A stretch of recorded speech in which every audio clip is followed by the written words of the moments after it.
Sabe, Berimba Kareba. Mudah-mudahan Anda selalu sehat dan tetap bersemangat. Saatnya Anda menyimak berita Sulawesi Tengah hari ini. Bersama saya, Aurela Gea. Sejumlah berita aktual dan menarik seputar Sulawesi Tengah telah kami siapkan untuk Anda. Berikut 3 berita utama hari ini. Badan Gizi Nasional melakukan pengawasan ketat terhadap pengolahan dan kebersihan makanan bergizi gratis di Palu. Puluhan personel Satgas Madagoraya intensif melakukan patroli di jalur bekas lokasi latihan kelompok radikal.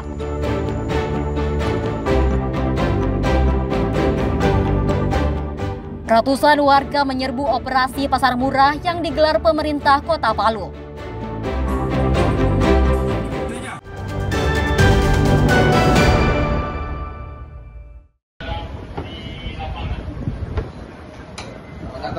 Kasus keracunan massal makanan bergizi gratis atau MBG di Banggai Kepulauan, Parigi Motong dan Palu beberapa waktu lalu menjadi perhatian serius pemerintah. Berbagai pihak kini menyelidiki secara intensif penyebab keracunan tersebut. Badan Gizi Nasional juga telah turun tangan dan mengunjungi Sulawesi Tengah Kamis pagi untuk melakukan rapat koordinasi bersama pemerintah Provinsi Sulawesi Tengah di Aula Polibu Kantor Gubernur Sultan. Rapat dihadiri Kepala Daerah se-Sulawesi Tengah untuk menyatukan komitmen mengawal program MBG. Dan kita ingin agar program ini dikawal bersama-sama.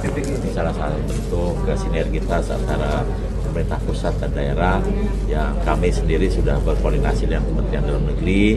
Kementerian Dalam Negeri sudah memerintahkan semua pemerintah daerah untuk membuat satgas yang fungsinya bisa melakukan pengawasan, koordinasi, monitoring di daerah, juga termasuk percepatan pembangunan SPG di daerah terpencil. Karena ini penting, kami akan membangun 25.400 SPG aglomerasi yang itu diserahkan hampir sebagian besar ke pihak mitra.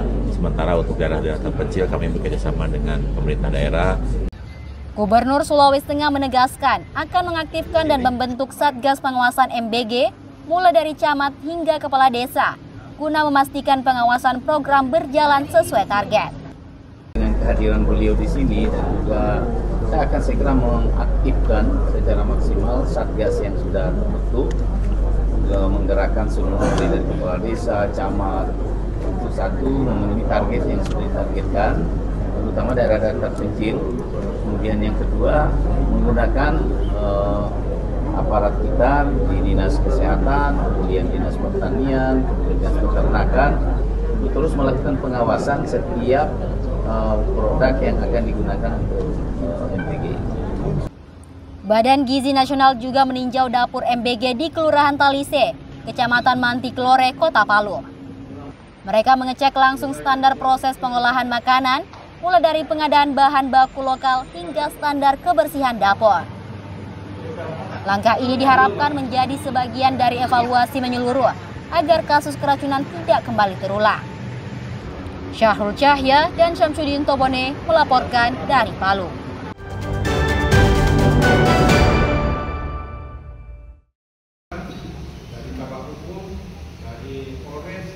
Ada yang menarik dalam pemilihan kepala desa di Desa Bajugan, Kecamatan Galang, Kabupaten Toli-Toli.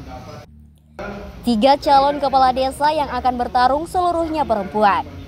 Ini merupakan sejarah baru dan pertama kali terjadi di Kabupaten Toli-Toli.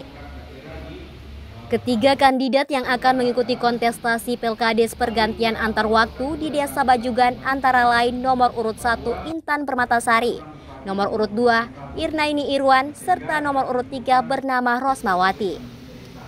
Pemilihan kepala desa antar waktu yang direncanakan akan digelar pada 4 Oktober 2025 mendatang. Merupakan sejarah dan baru pertama kali terjadi di Kabupaten Toli-Toli.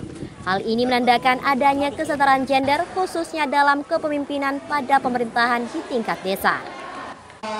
Kepala Dinas Pemberdayaan Masyarakat dan Desa Kabupaten Toli-Toli Samsu M. Saleh mengatakan, sebelumnya dalam pertarungan tersebut diisi 4 orang calon. Namun salah satu calon yang merupakan laki-laki mengurungkan niatnya untuk ikut dikarenakan lulus dalam seleksi penerimaan P3K paruh waktu. Calon ini saya juga melihat bahwa ini satu hal yang saya anggap baru terjadi. Ini menunjukkan bahwa peningkatan kualitas demokrasi kita lebih bagus. Kenapa lebih bagus? Karena peran serta perempuan dalam hal berdemokrasi sudah mulai menampakkan diri. Dengan penampakan diri itu dia mengambil peran di dalam hal pembangunan di desa.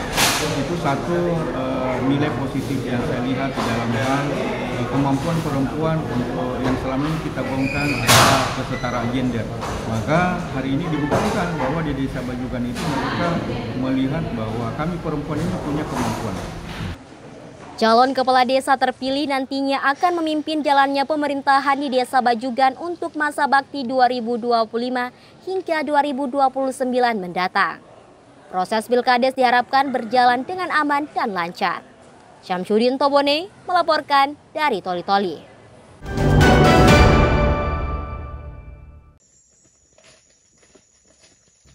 Situasi keamanan di Kabupaten Poso kini semakin kondusif. Kehadiran ratusan aparat melalui Satuan Tugas Madagoraya cukup membantu dalam memulihkan situasi keamanan di wilayah yang pernah dilanda konflik tersebut. Sejak beberapa tahun terakhir, Satgas Madagoraya intensif melakukan patroli, khususnya di jalur bekas wilayah kelompok radikal di Desa Tambarana dan Desa Kalora, Kecamatan Poso Pesisir. Polisi bersenjata lengkap menyisir jalur hutan, pegunungan, dan perkebunan. Jalur lain yang menjadi sasaran utama patroli ini adalah mendeteksi kemungkinan munculnya kelompok-kelompok yang berpotensi mengancam stabilisasi keamanan di wilayah Poso dan sekitarnya. Selain patroli, aparat juga berinteraksi dengan masyarakat sekitar di jalur Tambarana dan Kalora. Kehadiran personel di tengah masyarakat dinilai mampu memberi rasa tenang, sekaligus kepercayaan bahwa Poso telah berubah menjadi daerah yang damai. Kami Satgas 3 Preventif of Madagoraya 2025 atas dasar perintah Bapak Dansat Brimob Sulawesi Tengah, Bapak Kombes Pol Kurniawan Tanderogre SIK MSI selaku Kasatgas 3 Preventif rutin melaksanakan kegiatan patroli jalur klasik yang berada di pegunungan, hutan maupun perkebunan masyarakat yang pernah dilalui. Kegiatan ini terlaksana guna menciptakan rasa aman terhadap masyarakat sehingga nantinya kegiatan perkebun maupun kegiatan yang lainnya bisa berjalan dengan baik sehingga tercipta situasi kondisi Kaptimas yang aman dan kondusif. Operasi Madagoraya sudah berlangsung sejak Januari 2021 dan merupakan pengganti dari Operasi Tinombala. Operasi ini bertujuan untuk mencegah gangguan Kamtibmas dan menjaga stabilitas keamanan di wilayah Sulawesi Tengah, khususnya Kabupaten Poso. Syamsuddin Tobone melaporkan dari Poso.